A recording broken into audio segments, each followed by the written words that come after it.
Hey, everybody. Welcome to the Yarn Thing podcast with Marley Bird. I'm your host, Marley Bird. You can catch the Yarn Thing podcast live every Tuesday at 10 a.m. Mountain Time, 12 o'clock on the East Coast, 9 o'clock on the West Coast, and 11 o'clock in the Midwest. If you are anywhere else in the world and would like to join me live for the podcast, please Google what time 10 o'clock Mountain Time is for you. I do live in Denver, Colorado, if that helps you navigate the time. Let's see here. The best thing you could do, though, is right here on YouTube, hit subscribe and make sure you click that little bell icon right next to the subscribe button, and you will be notified whenever I go live.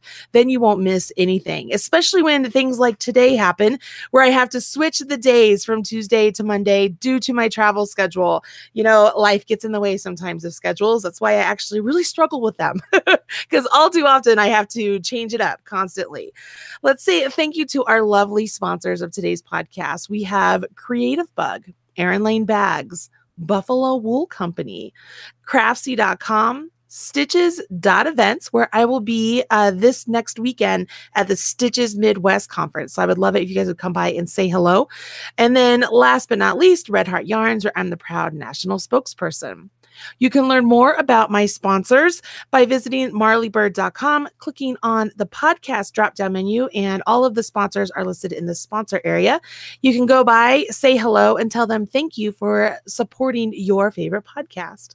So I am super excited to have today's guest on the show. She and I have been we've known each other a long time. We don't see each other very much at all. So I would say she's definitely like a good acquaintance. Kate Gilbert is one of those people in the industry that I look up to and admire. And just, I'm always in awe of everything that she's been able to do and the stepping stones she's been working on over the last, 10 years to really make designing a feasible way of a career. Does that make sense? And so I'm thrilled to have her on the show to talk about her 10-year anniversary of Twist Collective. It's an online knitting magazine, you guys. It's fabulous. And so let's say hello to Kate Gilbert. Hi. Hi, Kate. How are you? Blushing now. You know what? It's absolutely true, though. Whenever I follow everything online with Twist Collective and whatnot, and I look at it and I'm in awe of everything that you get done and everything you're able to put together. And I just think it's amazing. Thank you. It's true. It's true. So let's tell people a little bit about you. Just kind of give your back history in knitting, just so that way they can kind of see how you have come to be in the position you are now. When did you learn to knit, and when did it become something that was such a passion for you?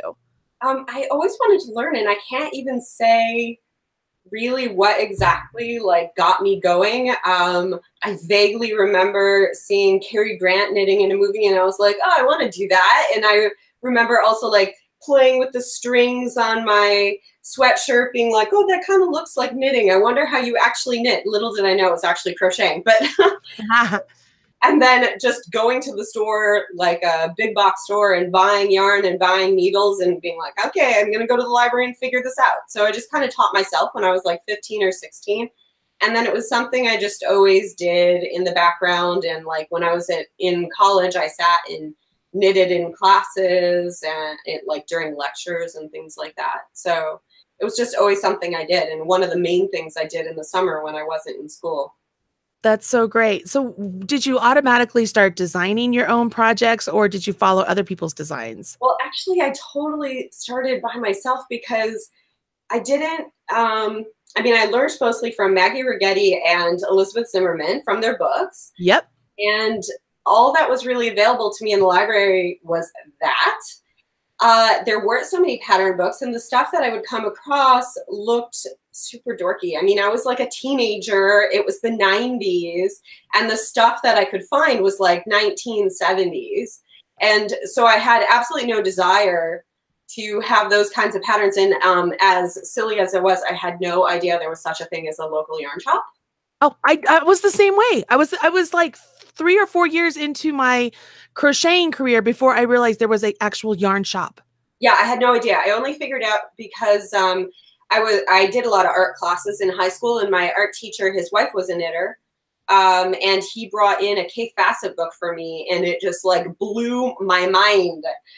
And I was like, wait, okay, there's a book plate in this where it came from a yarn shop, which I think is still there. I grew up outside of Rochester, New York.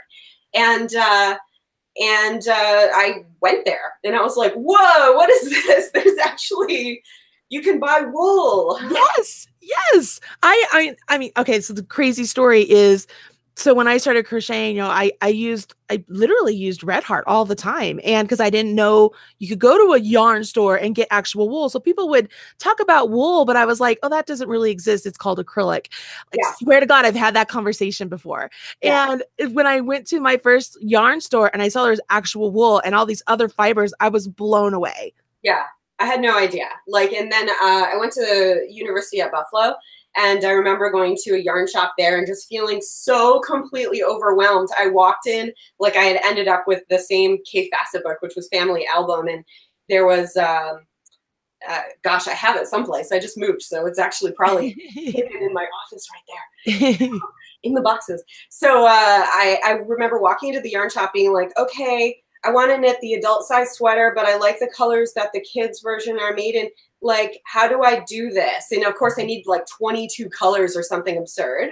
Oh my gosh. The ladies were so nice to me. I had no idea what I was doing. And I don't think I haven't finished the sweater, like, because I learned so much, like knitting 3 colors at once. It was the first time I had really ever done color work. And I, you know, just like knit it up to here and I have like part of the sleeve still. And now I look at this thing and I'm like, oh my gosh, I weighed like so little at the time. I was so skinny.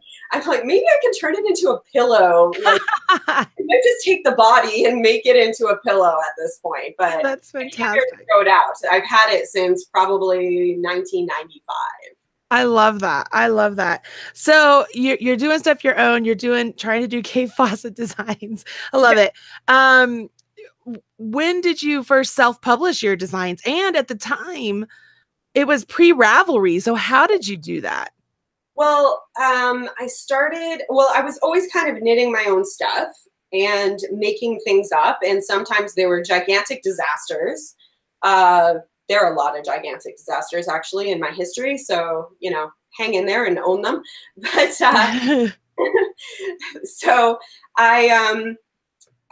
back when like knitting blogs became a thing, I think like in the big knitting blog boom, I started blogging at about the same time. I had moved to France in 2001 and I started blogging and then I was like, oh, hey, you know, I know stuff and I make stuff and I guess I could like write this down. So I started making a lot of hats. I had a few friends who had babies around that time. So I started making these like kooky baby hats in lots of colors and stuff like that and selling those. And then the first place I published was with Knitty, of course. And I think, yeah, I'm pretty sure my first design I published with Knitty was Clapotis, which a lot of people know.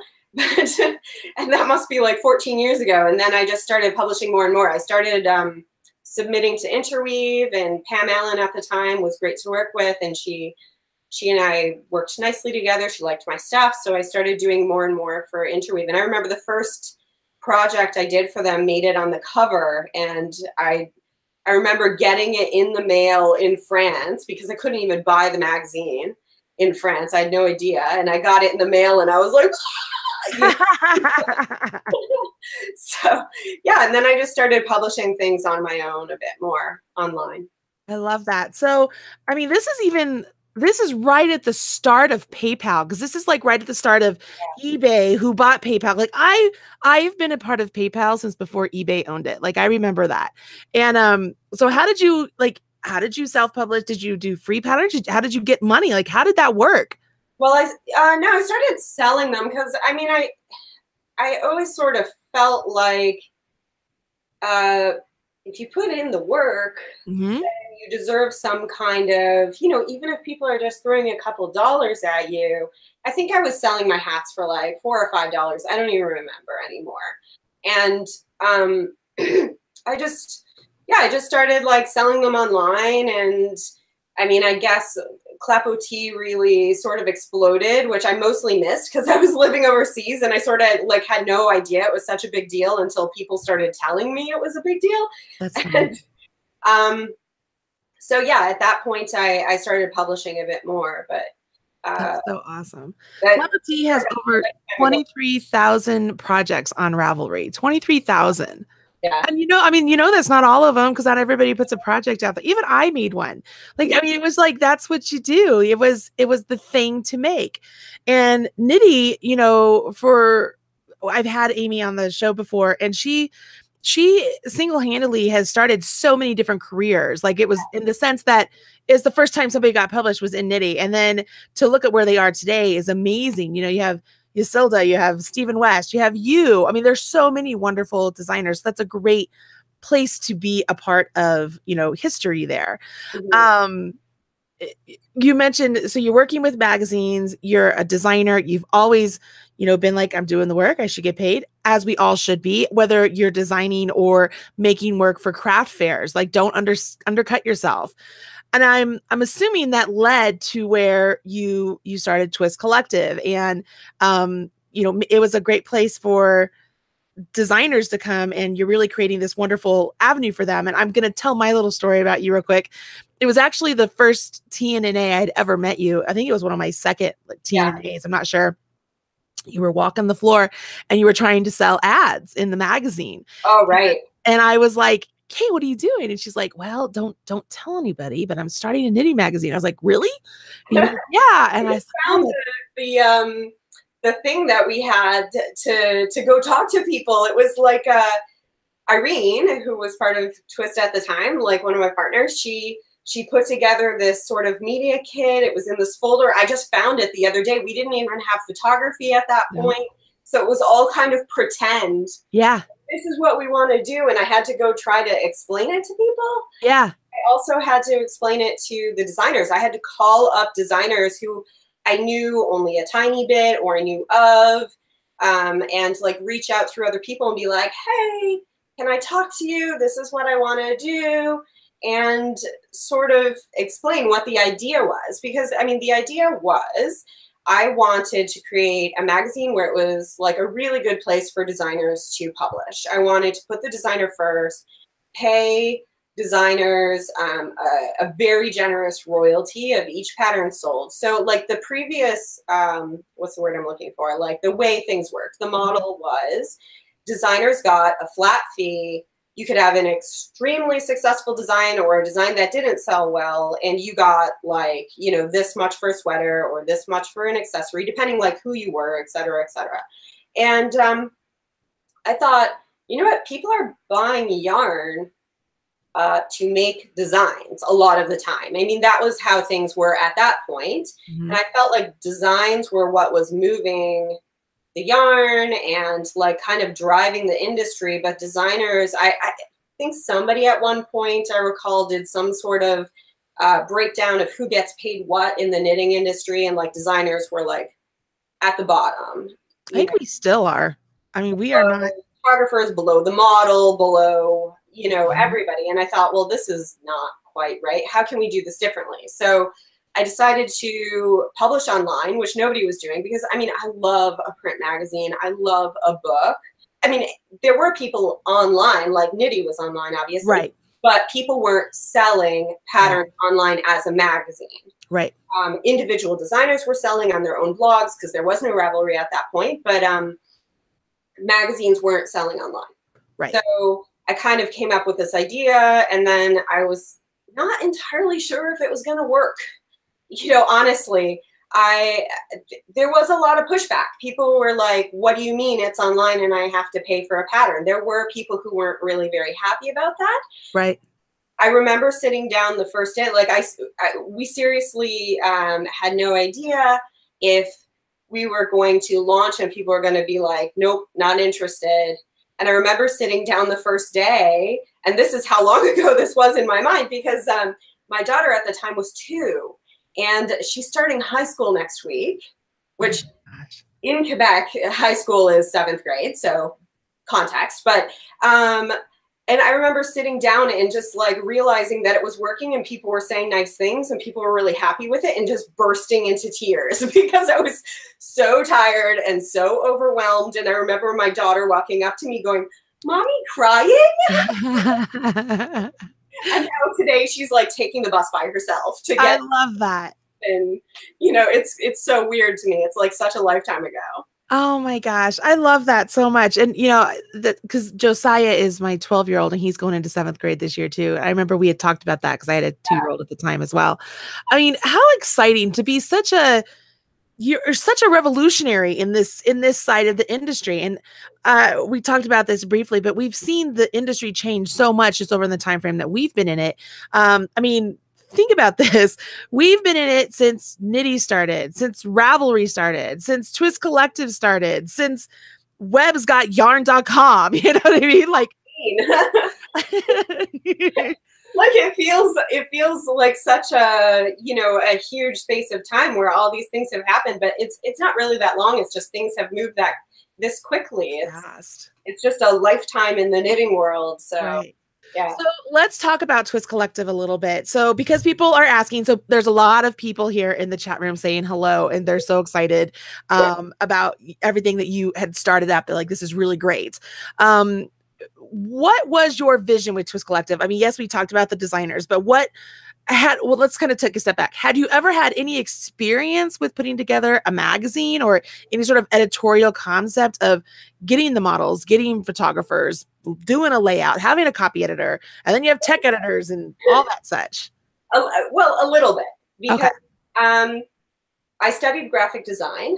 So that's my background. And then when I lived in New York City, I worked for Milton Glaser, who some people might know the name, but like, he's the guy who designed I Heart New York. Like, there was no like I Heart before that, and that way. So I mean, he's pretty well known, and I worked for him in his design firm, and I also I interned in his editorial redesign firm. So I worked on magazines there, where we redid Golf Digest. You know, I was an intern. I didn't do that much, but yeah, but I was involved, and then and stuff like that, and then. I actually worked for Bust magazine, which some people might know is Debbie Stoller. So I worked with her. I was the junior designer at Bust for, don't remember how long exactly, a little bit. And then after that, I moved to France. And so I didn't really have a ton of experience finding models and stuff like that, but I did know that I wanted to have like a magazine that was super pretty with really beautiful photography. And I also knew I didn't want to have like creepy skinny models. Yep. I totally understand. So our sample sizes, at least at the time, were a little bigger than what most other magazines were using. And I was finding people I knew, like, hey, and I still do this. Like I was at the bank a few weeks ago, and I was talking to the bank teller, and she was really beautiful. And then it takes me a lot to like work up my courage, and like, I don't want to sound creepy. Right. And then I had to say, okay, this is going to sound really funny, but beautiful, and I run a magazine, and if ever you want a model, you know. And I found a bunch of people that way. I met a girl at Starbucks recently, and a woman, excuse me, and she's probably going to be in the September issue. She was like really attractive and really smart, and I like working with interesting people. We've had so many super cool models. We've had a lot of musicians, because I have some friends who are musicians, and they connected me to their friends, and we've had like authors and professors, and one of our models is currently working in Kenya for, I think, the UN. I mean, we've had all kinds of super interesting people actually who are our models. Like, I always think about that. Like, I want to look at it again and to tell everybody how cool our models are. That's so awesome. I have had similar experiences. I've been at one in particular. I was at Einstein's Bagel with my husband, and this gentleman walked in a full suit. He was beautiful, but you could tell he had tattoos everywhere. Just like they stopped right at his neck, and like the most beautiful face you'd ever seen, but like tattoos everywhere. I was like, oh my God, he'd be such a beautiful model. My husband was like, don't you dare go over there. Please, because I'm always like, I usually start off with the conversation like, I'm not hitting on you, but like, can I just explain, this is what I need? Yeah. And people are always kind of like, what? Yeah, I know. Oh, thank you. I mean, most people, it's rare that somebody's been like, no, I'm not interested in that. Yeah. Yeah, that's so cool. I love that. So those are the models. What about photography? How did you handle that? I mean, you have a really cool style. The Twist Collective photography, I want to say it's like sometimes it's outside, sometimes there's just like a solid cut. Like I don't you have a really good it's a good style. Well, sometimes we have to think kind of creatively because I do live in Montreal. So if we're doing a spring issue, we're generally shooting it when there's still snow outside. And even like our May issue, we did a shoot outdoors, and then 2 days later we had an ice storm. So Oh. we were really, really lucky we had like a warm snap, we managed to shoot, and then it got freezing cold and snowed and everything again. I mean, that was the month of April. So I've always had to sort of think a little creatively and watch the weather and try to schedule things. That's a bit of a challenge. That's part of the hard part of my job is coordinating like a photographer, a model, and a concept and the weather at the same time. So, and there are only so many of those things I can control. So when you choose the photographer, is it somebody that you know, or I mean, how did that work out? Well, I generally like developing a relationship with a photographer and then working with them. I mean, for a long time, I worked with Jane Heller, who did really beautiful work. And I feel like Twist really hit its stride with Jane doing photography. Unfortunately, Jane passed away a few years ago. So then I was kind of looking, and I found Chrissy Gerdes, who I work with now.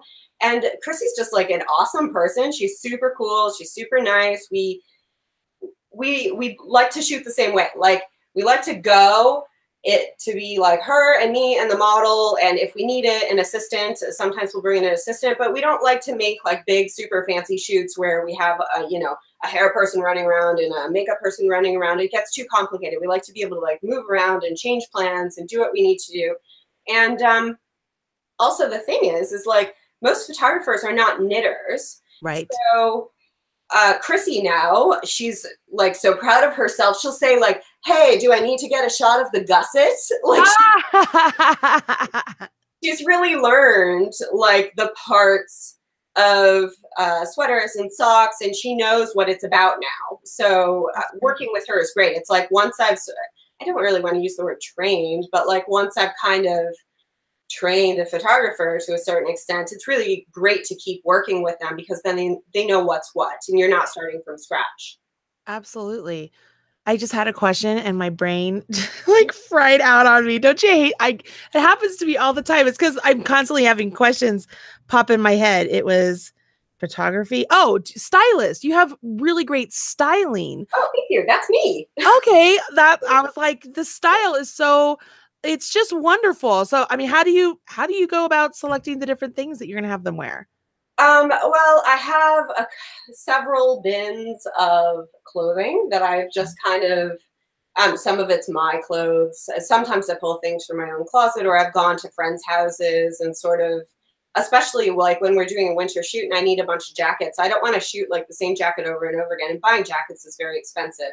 So yeah. I'll go to like a friend's house and like raid their closet a bit, or and try to figure it out. Sometimes models I'll say, hey, this is the kind of thing we're doing. They'll bring some stuff and we'll see what works. But I generally have it planned out like at home before I go.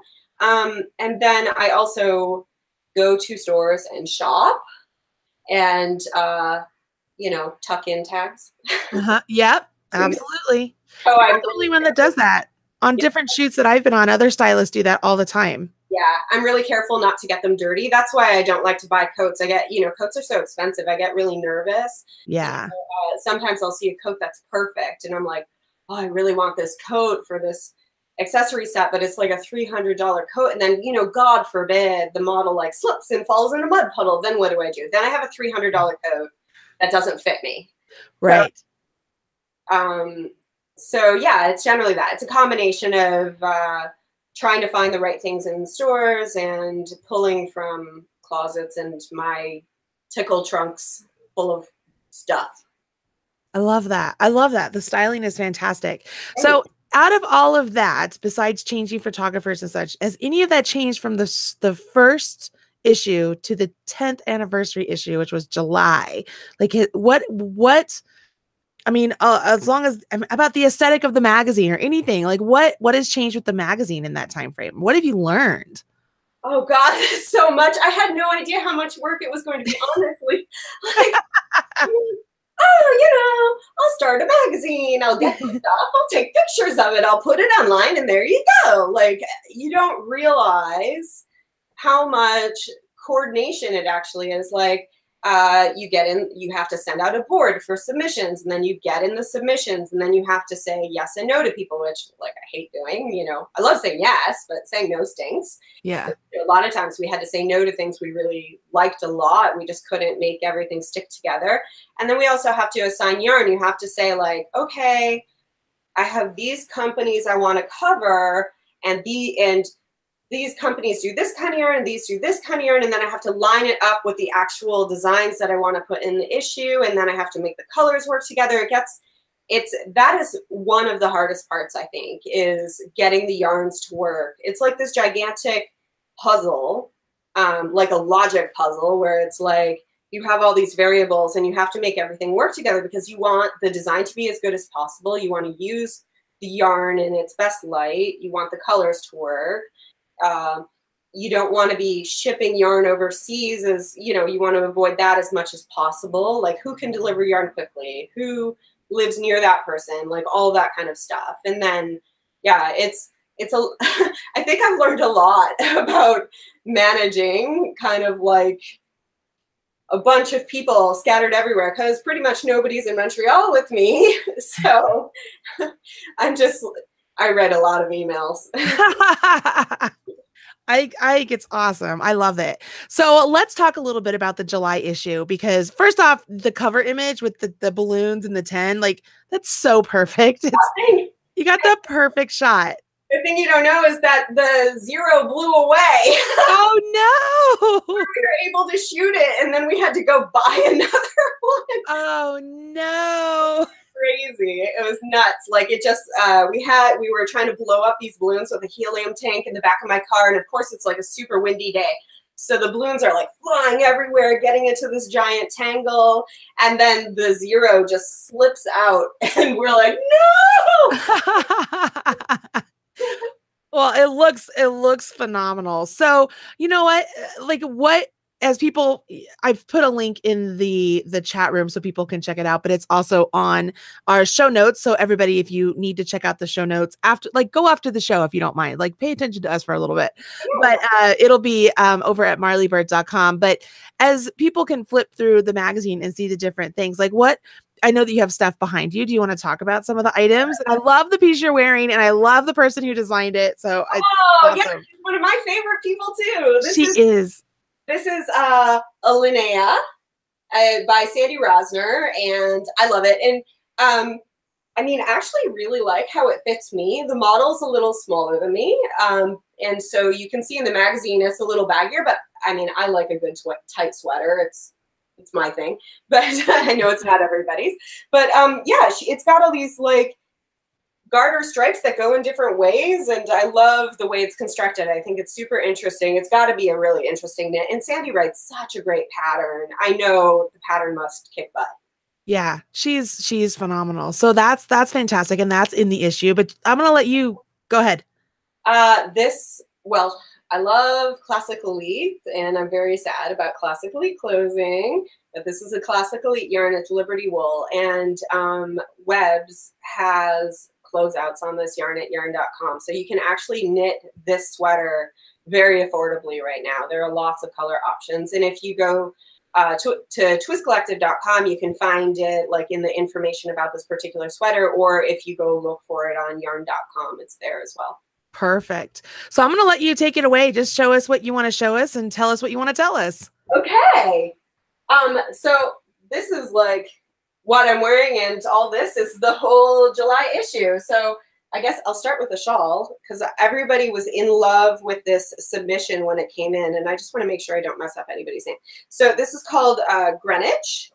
Do I have it backwards or forwards? Yeah, forward. Okay, by Sarah Shepard, and it uses a few different yarns from Valley Yarns, and she combines them in different ways. So it's pretty interesting, like how the yarns switch up and playing with the variegation. And I love how big it is. I mean, it's just like, I love how big it is. Such a huge shawl. It's awesome. That's beautiful. And there are so many color possibilities for this too. I mean, like this right here. I'm gonna mess up the name if I don't look. So hold on. Sorry. That's all right. It's hard to remember yarns for 20 designs. So yeah. So this yarn in here that's a little more coral is Charlemont, and there are so many colors of this, and even just like switching one color would completely change how this feels. And there are also different hand-dyeds that you can use. Is it Charlemont? No, it's not. It's Southampton. Sorry. That's all right. Southampton, but the mohair blend right here is Southampton. It's beautiful. Absolutely beautiful. Sandy Rosner's in the chat room and she says, how stinking cute is Kate in that sweater?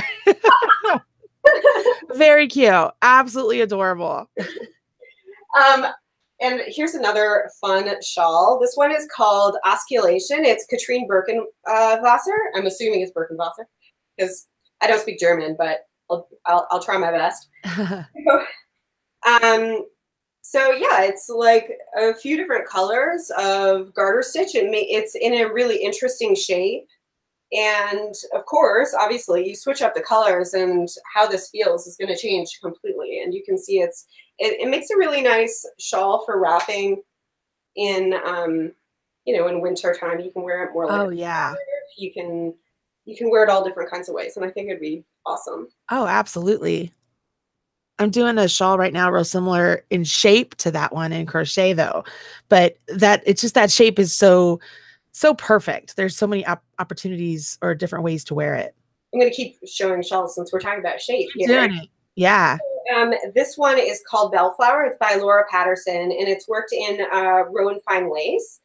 And she wrote this pattern, so I think it starts at the skinny point, if I'm not mistaken. I love Laura Patterson. She's amazing. Laura Patterson is brilliant. Like, her work is just beautiful. You cast on 4 stitches, so you're casting on right here, and then she gives 5 sizes. So you keep going, keep going, keep going, and that means you can really maximize whatever the yarn is you're using. I mean, of course, this is a beautiful yarn, but some people have things in their stash.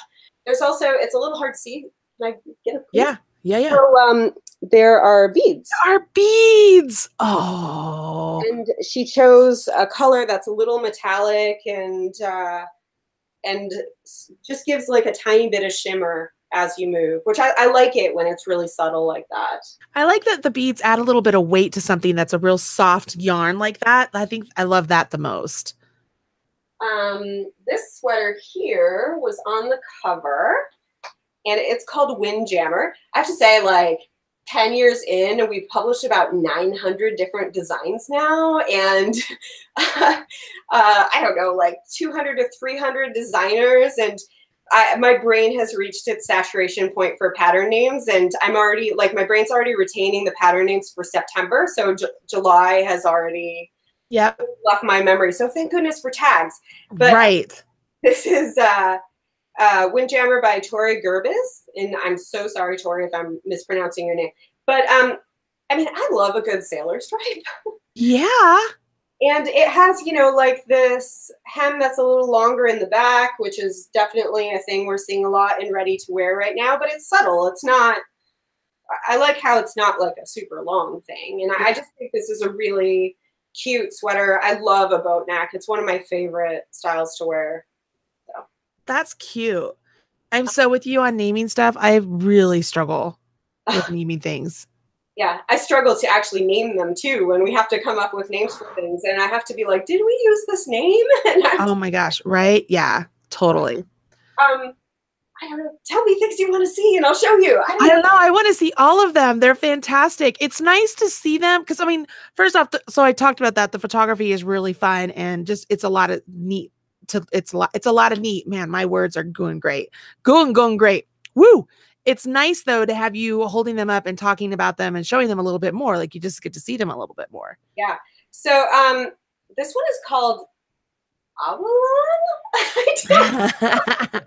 How does one say Awelan? I don't know. I have never had to say it out loud. But it's Susanna I see. And Susanna's done a lot of beautiful shawls for us, but she also makes fantastic garments. And I just think this one is so pretty. This has another one of like, it has a hem that scoops up a bit in the front and scoops down a bit in the back. So it's really beautiful. And it's got like this nice A-line shape with the increases worked in a few different spots. It just flows really nicely when you move. What color is that? It's navy. I'm Okay. not sure how this looks on screen, but there is like a stitch pattern that runs down the front. And of course, most of us would want to wear a tank top underneath. Yeah. Thing, but you know, I think it just moves so nicely when you're walking. It would really move. That's beautiful. Absolutely beautiful. So this one is by Marnie McLean. Gotta love Marnie. Yes, so do I. She's amazing. Yeah, she's one of my besties. So this is, it's called Glint. That one I actually remembered, but then I had to double check it. So it's a little capelet, and she called it that because this yarn actually has a little bit of sparkle, which I think unfortunately does not photograph. So I'm going to see if. Oh, I can see it. Yeah. Can you see it? Yeah. So it's subtle. I'm not a sparkly person, but I love this yarn. I think it's really cool. It's let me tell you what it is so I don't mix it up.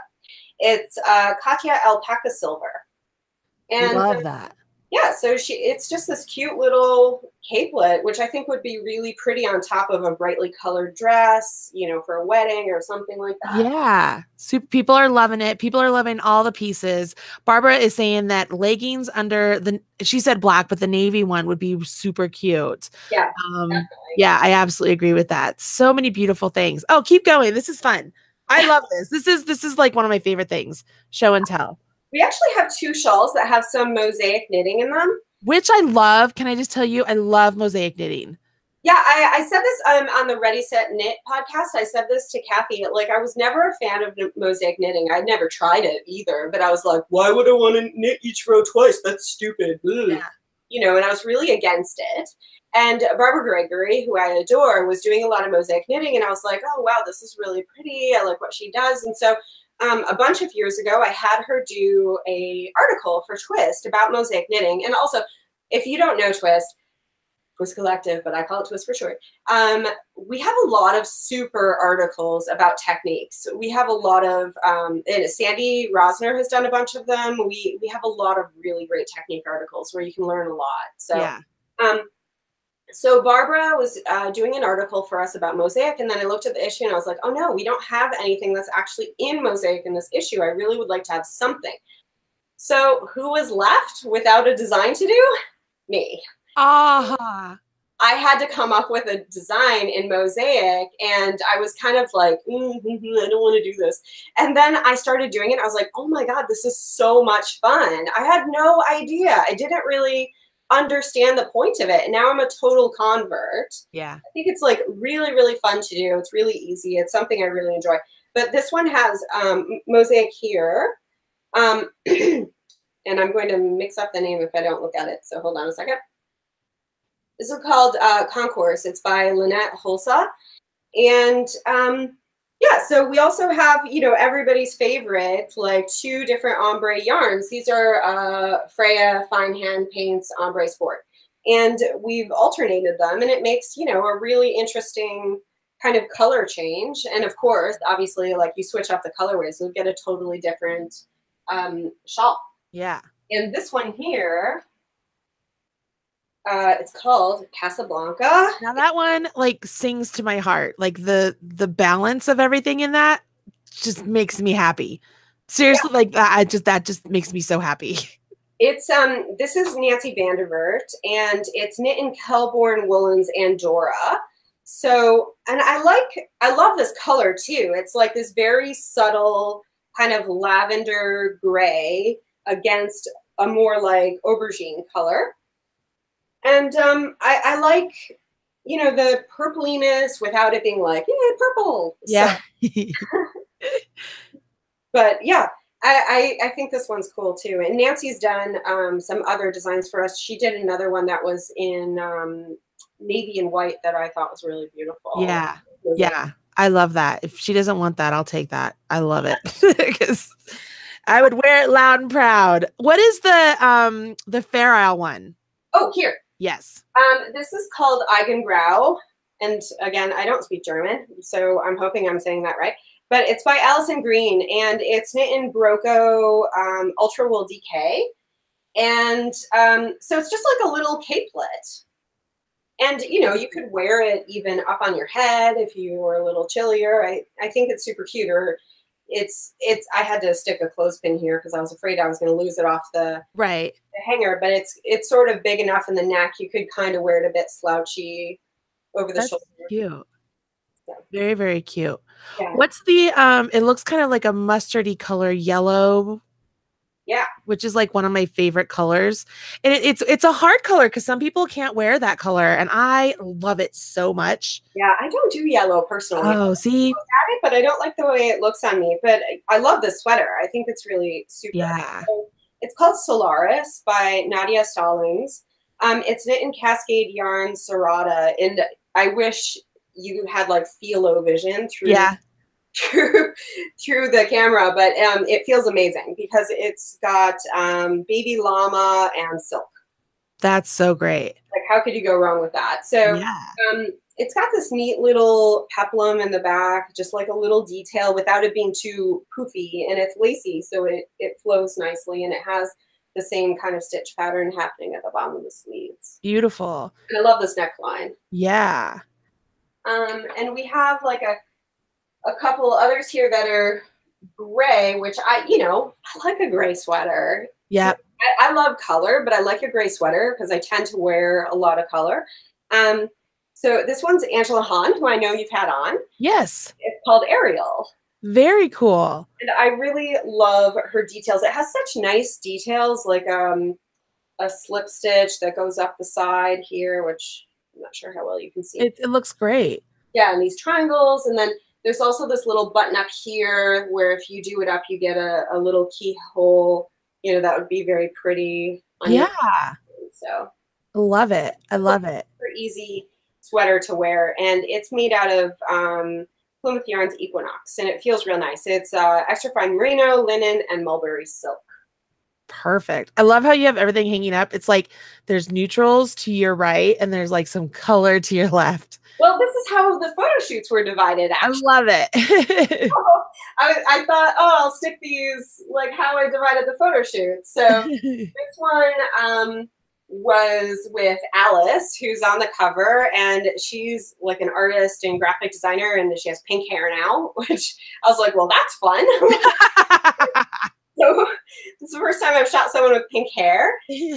And she wore these, and then this shoot over here we shot with smoke bombs. So I was going to ask about that. I didn't know if it was added afterwards or if that was in the shot. It's mostly real. Like, there are a couple shots where the shot wasn't quite right, so I had to I hate that I even told you this, but I had to take a shot that was slightly better after the smoke dispersed and combust the shot a little bit. Yeah. But it's mostly real. You'd be surprised which ones are actually real because most of them are.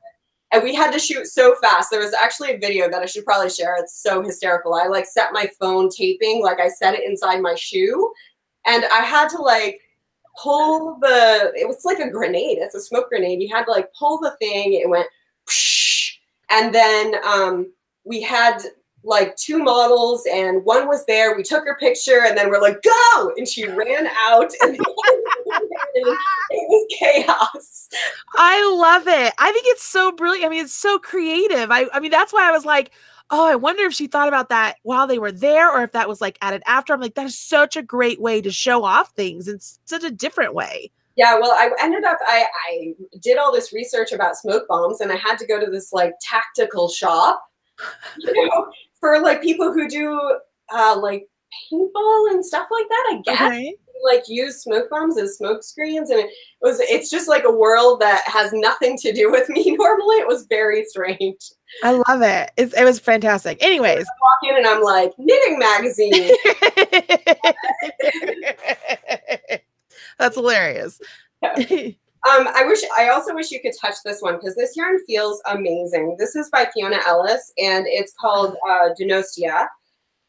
It's in Blue Sky Fibers Metallico, which is baby alpaca and silk. And in person, it has such a nice sheen to it. It really, like, Metallico is such a great name for it because it really does have this kind of, I mean, there's nothing artificial in it. There's no actual sparkly stuff, but it has this real beautiful shine. It's really cool. And then I love this little stitch pattern. I love that. I love Fiona Ellis. She's one of my favorite designers and favorite people. She actually designed something for my collection of my new yarn for the next, like, I don't think it's been released yet, but I was so excited because, I mean, to me, it was just like, I have my friend designing something with my yarn. You know, like, just cool.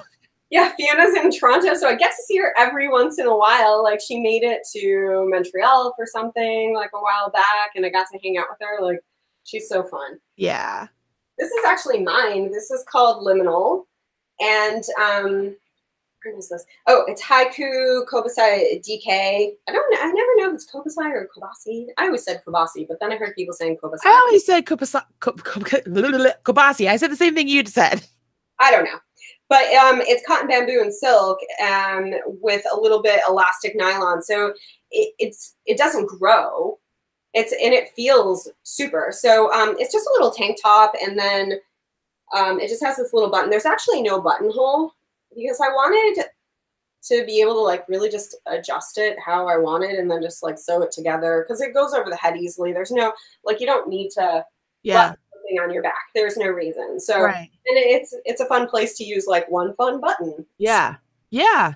That kind of is a great segue to asking you, you're doing all of this work. Do you get to knit very much anymore or design? Like, do you have a piece in every issue or how often do you get to work? I try to have a piece in every issue. There have been a couple issues where I've not had anything, and there have been some issues where I've had, like, 2 things. A lot of times what happens is somebody has a yarn problem, so I send them the yarn I was supposed to have, so my plan goes out the window, and then I get a different yarn, and then I'm like, okay, now I have to make something now, you know, which isn't always a bad thing. I actually love working with restrictions like that. Like, when someone says design anything, you can have any yarn, I don't know what to do with myself. I need like, a box to work within. I think I work more creatively when I do that. So totally with you on that. Totally with you on that. I love it. And then over here we have this one, which I don't want to get wrong. It's De Lorraine by Alexis Di Gregorio. It's a really nice cardigan with just like a beautiful stitch pattern, nice and simple, lightweight, just nice to put on over top something. Yeah. And here we have, this yarn is Sweet Georgia Superwash DK, and we picked 2 colors that had, you know, like this variegated relates to the solid color. Which I think is great because so many people struggle with, you know, what are they going to make with their variegated? And that's like a perfect way to, you know, use it as like an accent. And have it here and then swap in a solid, you know, and you could definitely, depending like how much yarn you had, you could play with it. Yeah, I love that. It could be the other way around, you know, depending what your colors were like. I like the lighter color up here, so it's kind of framing your face. But yep, I agree with you. I love it. I love this one. And I know I'm going to call it the wrong name. Yeah, it's called Rockefeller. I think because originally it was supposed to be called something else, but we had a design that was called that. So I'm like, what is it actually called? It's by Lisa K. Ross. And I love like a nice little tank with some ribbing that, you know, will hug you just a little bit and gives a nice shape here. I love that. That's super cute. And it feels amazing. It feels super. So, and this is called Primp by Mary Frum. It is worked in Madeline Tosh vintage. And I love these pockets. And originally she had suggested that the inside of the pocket be a different color, but I only sent her one color. Oh, nice. But you know, hey, it's a good way to use your leftovers if you want to create like a little surprise inside you. That's something you could do if you have, everybody's got yarn left over from something. Yeah.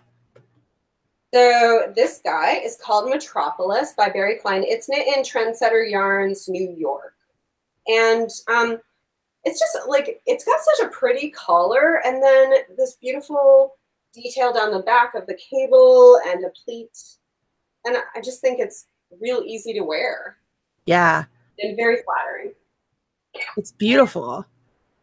Here we have, this one is a great sweater, and I gotta admit, it does not hang well on a hanger, but it looks great in person, on a real person. It just, on a hanger, it's like, it's heavy.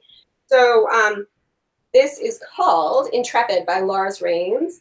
And of course, like Lars is known for, we have a lot of beautiful cabling here, and a nice shawl collar, and like fantastic cables in the back as well. And the color is so great. It's Mrs. Crosby steamer trunk in Midnight Aubergine, and I love a dark purple. That's so great. I'm a purple person, but I love a dark purple, and this is like such a nice one in real life. That's so great. I'm going to give like a quick shout out to Amanda over at Lorna's Laces, who is part of the Miss Crosby stuff. She's celebrating her 1-year ownership. So I'm excited for her. Hey, Amanda. Yeah, I was very happy for her. I mean, talk about, I would love to have her. I need to have her on the podcast too. Talk about what she has seen change over the years. I love this.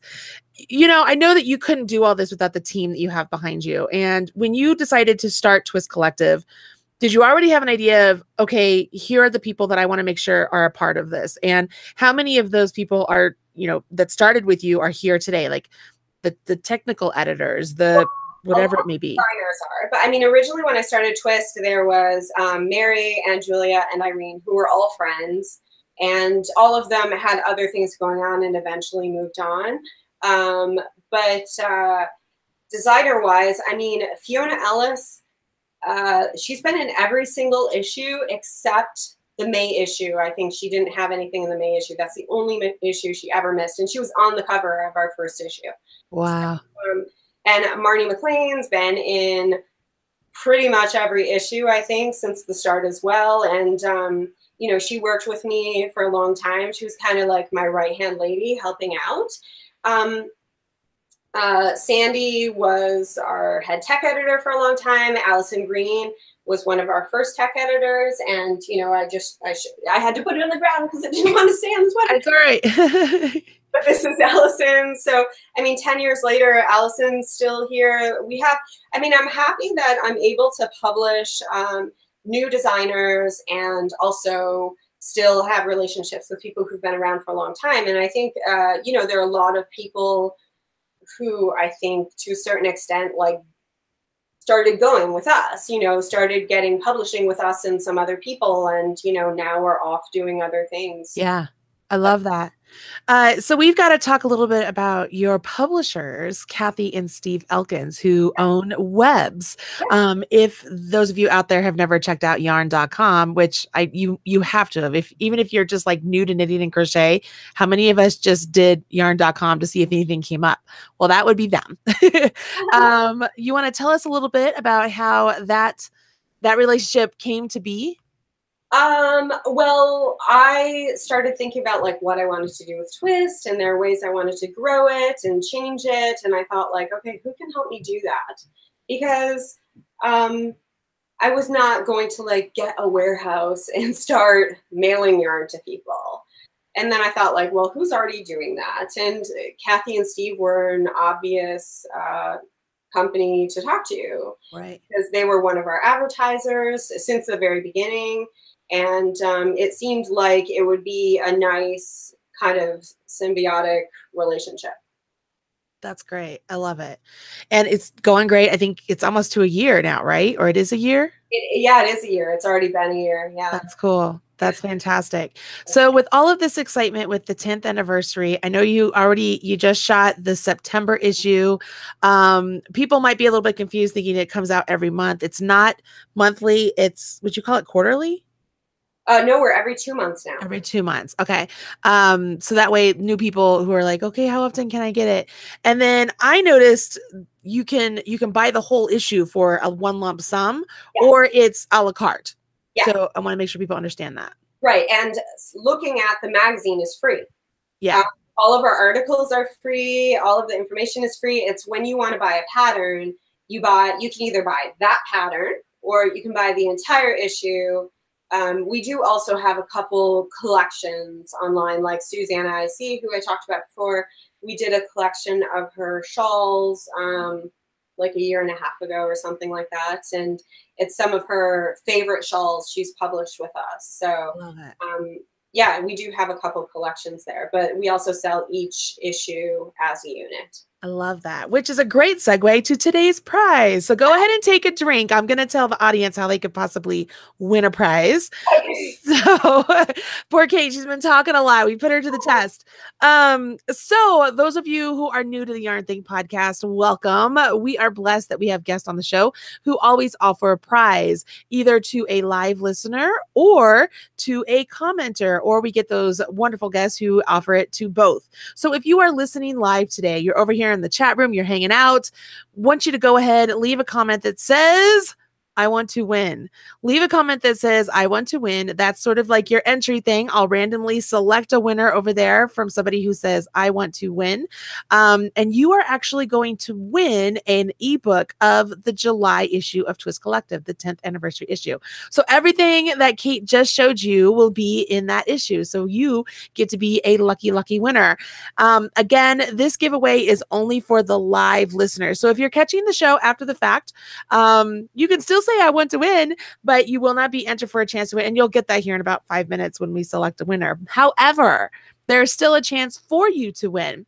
Every single podcast we do here on the Yarn Thing podcast has a show notes that goes with it.